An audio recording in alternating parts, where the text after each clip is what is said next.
नमस्कार दोस्तों, स्वागत है आपका हमारे यूट्यूब चैनल अभी इंस्टीट्यूट में। आज हम आप लोगों के लिए लेकर आए हैं एमपीटेट सीटेट और एमपीटेट पात्रता परीक्षा वर्ग 3 के लिए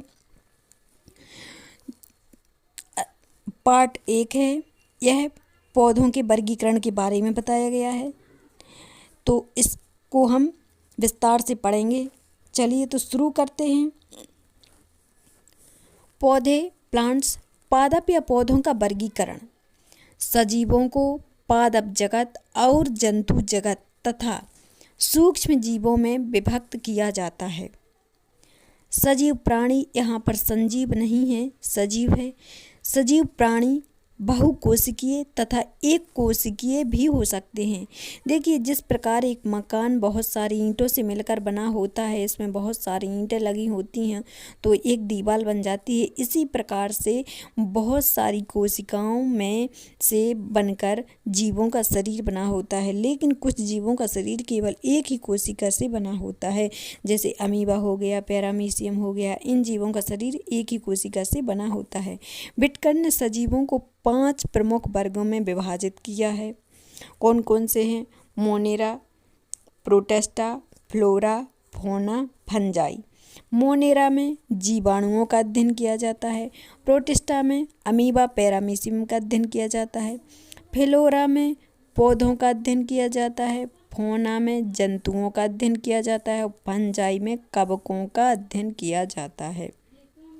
इस प्रकार से विटकर ने 5 प्रमुख वर्गों में विभाजित किया है।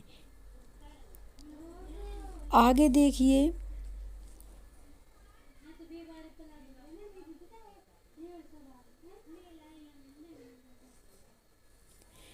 पौधों के प्रकार भौतिक विशेषता के आधार पर अथवा आकार के आधार पर पौधों के निम्नलिखित प्रकार हैं। शाक, ये आकार में बहुत होते नहीं, बहुत छोटे हैं। यहाँ पर बहुत छोटे होते हैं। इनका तना हरे रंग का होता है जो बहुत ही कोमल होता है। इनमें अत्यधिक शाखाएं नहीं होती हैं। इनके उदाहरण कौन से हैं? धनिया है, मेथी, पालक है ना। इनमें बहुत शाखाएं नहीं होती हैं और इनका तना बहुत ही कोमल होता है, जल्दी से चटक जाता है, जल्दी आसानी से टूट जाते हैं। झाड़ी दूसरे नंबर पर दिया गया है। झाड़ी इनका आकार शाक से बड़ा होता है। इनका तना इतना नहीं है, यहाँ पर इनका है, इनका लिख लेना, यहाँ पर है इनका। इनका तना मोटा व कठोर होता है जिसमें कई सारी शाखाएं इनके तने के आधार से निकलती हैं। उदाहरण क्या हैं? गुलाब, गुड़हल, नींबू। इनकी जो आकृति होती है वह झाड़ी नुमा आकृति होती है और इनकी जो शाखाएं निकलती हैं वो तने के आधार से ही निकलना शुरू हो जाती हैं। देखिए, नींबू है, नींबू में तने के आधार से ही निकली हुई हैं शाखाएं और बहुत ज़्यादा मात्रा में फैली हुई हैं, तो यह झाड़ के रूप में बन जाता है, झाड़ी नुमा बन जाता है। आगे देखिए, वृक्ष। इनका आकार बहुत बड़ा एवं विशाल होता है। इनका तना कठोर, मोटा व भूरे रंग का होता है। इनके तने से कई सारी शाखाएं निकलती हैं जो चारों ओर फैली होती हैं। आम, नीम, जामुन, इस प्रकार के जो पेड़ होते हैं, वृक्ष होते हैं, इसके शाखाएं पहले तो यह बहुत बड़े होते हैं, इनकी ऊंचाई भी बहुत होती है और इस प्रकार से इनकी शाखाएं चारों तरफ फैली होती हैं, विशाल मात्रा में, बहुत बड़ी मात्रा में चारों तरफ फैली होती हैं। उदाहरण आम, नीम, जामुन इसके उदाहरण हैं। ये आम का पेड़ देख लीजिए, बहुत ज़्यादा मात्रा में शाखाएं फैली होती हैं और बहुत बड़ा वृक्ष होता है। इनका आकार बहुत बड़ा और बहुत विशाल होता है। लताएं, क्रीपर्स ये वो पौधे होते हैं जो अत्यंत कमजोर होते हैं, जो सीधे स्थिर नहीं हो पाते हैं। इनको स्थिर रहने के लिए सहायता की आवश्यकता होती है। इनके दो वर्ग हैं, एक विसर्पी लता। विसर्पी लता क्या है? ये जमीन के बहुत बड़े भूभाग पर फैली होती हैं। उदाहरण क्या है? खीरा, खरबूजा, तरबूज, पुदीना, यह इसके उदाहरण हैं। और यह जमीन पर पूरे भाग पर बहुत बड़ी मात्रा में इस प्रकार से पूरे जगह में फैली होती हैं। आगे देखिए आरोही लता। आरोही लता, ये लताएं किस नहीं है, यहाँ पर किसी है, किसी ढांचे की सहायता से सीधी खड़ी होती हैं या ऊपर चढ़ती हैं, जिससे यह वृक्ष के तनों के चारों ओर लिपटी होती हैं। उदाहरण में है मनी प्लांट, मटर, अमरवेल। देखिए मनी प्लांट का पौधा है और यह दूसरे पेड़ से या किसी लकड़ी के सहारे की आवश्यकता होती है इसको ऊपर चढ़ने के लिए, और इस प्रकार से लिपटा होता है। आगे देखिए क्षेत्र के आधार पर पौधों का वर्गीकरण। क्षेत्र के आधार पर अलग अलग जगहों पर किस प्रकार के पेड़ पौधे पाए जाते हैं। पहला दिया गया है जलोद्भिद। ये पानी में पाए जाते हैं। इनकी जड़ कम विकसित होती है। इनकी पत्तियां पतली व संकरी होती हैं, जिस पर मोम की परत होती है। उदाहरण कमल, हाइड्रिला, जल लिली। पानी में पाए जाने वाले पेड़ पौधे क्या कहलाते हैं? जलोद्भिद। देखिए कमल का फूल पानी में खिला हुआ है। इसके जो पत्ते होते हैं, इनके पत्तों पर क्या होती है? मोम की परत होती है। इनके पत्तों पर मोम की परत जमी होती है, जो पानी में डूबे रहने के कारण इनके पत्ते खराब नहीं होते हैं, इसलिए यह इन पर मोम की परत होती है। आगे देखिए लवणोद्भिद। इस प्रकार के दलदलीय क्षेत्रों में पाए जाते हैं। इस प्रकार के पौधे कहाँ पाए जाते हैं? दलदलीय क्षेत्रों में पाए जाते हैं। इन पौधों की जड़ें जमीन से ऊपर निकली होती हैं। इन पौधों की जड़ें जमीन के बाहर निकली होती हैं।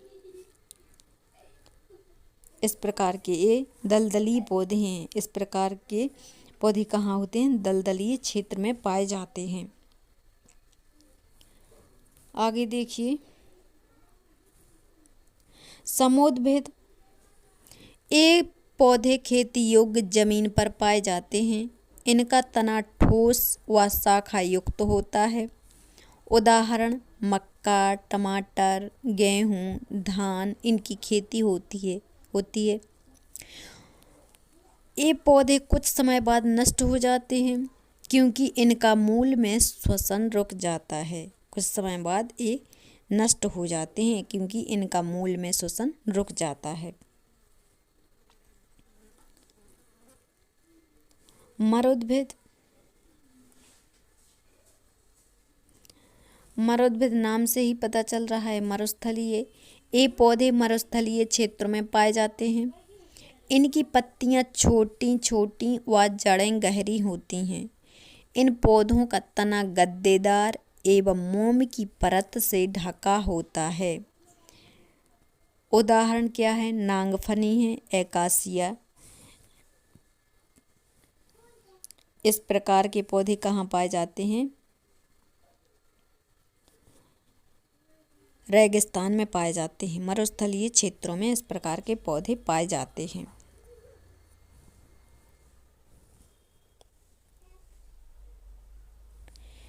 कुछ विशेष वृक्ष।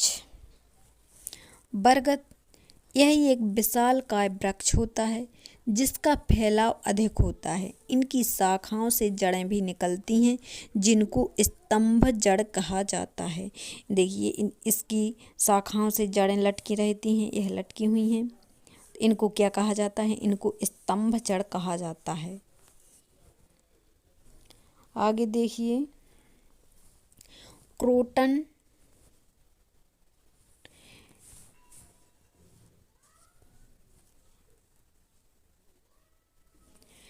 यह पौधा जो क्रोटन का पौधा होता है फसल के साथ बोया जाता है।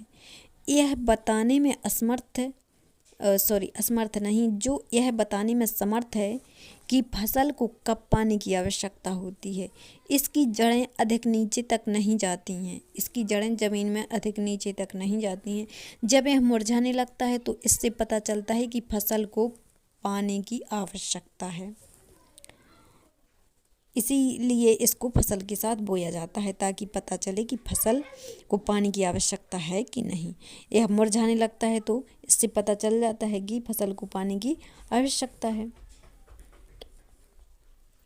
केला।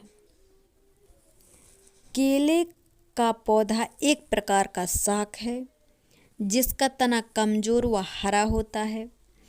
केले के फल व फूल दोनों खाए जाते हैं। देखिए, केले के जो फल होते हैं वो भी खाए जाते हैं और जो फूल होता है वह भी खाया जाता है। तो इस प्रकार से इसके फल व फूल दोनों खाए जाते हैं। आगे क्या है? आगे खेजड़ी। खेजड़ी यह भारत के रेगिस्तानी क्षेत्रों में पाई जाती है। इसको अधिक पानी की आवश्यकता नहीं होती है तथा इसकी फलियों की सब्जी बनती है। इस पेड़ की छाल से दवा बनाई जाती है और इसकी लकड़ी में कीड़े नहीं लगते हैं। यह छायादार होता है। यह वृक्ष की भांति ही होता है। रेगिस्तानी क्षेत्रों में पाया जाता है, इसलिए इसे अधिक पानी की आवश्यकता नहीं होती है। इसकी जो लकड़ी होती है, इसकी लकड़ी में कीड़े नहीं लगते हैं। इसकी छांव में बैठ भी सकते हैं क्योंकि यह बहुत बड़ा पेड़ होता है तो छायादार भी होता है। और इसकी छाल जो होती है, इसकी छाल से दवा बनाई जाती है। रेगिस्तानी ओक। यह मुख्यतया ऑस्ट्रेलिया के रेगिस्तानी क्षेत्रों में पाया जाता है। इसकी जड़ें गहरी होती हैं तथा यह पानी में स्थिर होता है और इनमें पत्तियां बहुत कम होती हैं। इस क्षेत्र के निवासी इस पेड़ के तने में पतला पाइप डालकर पानी बाहर निकालते हैं।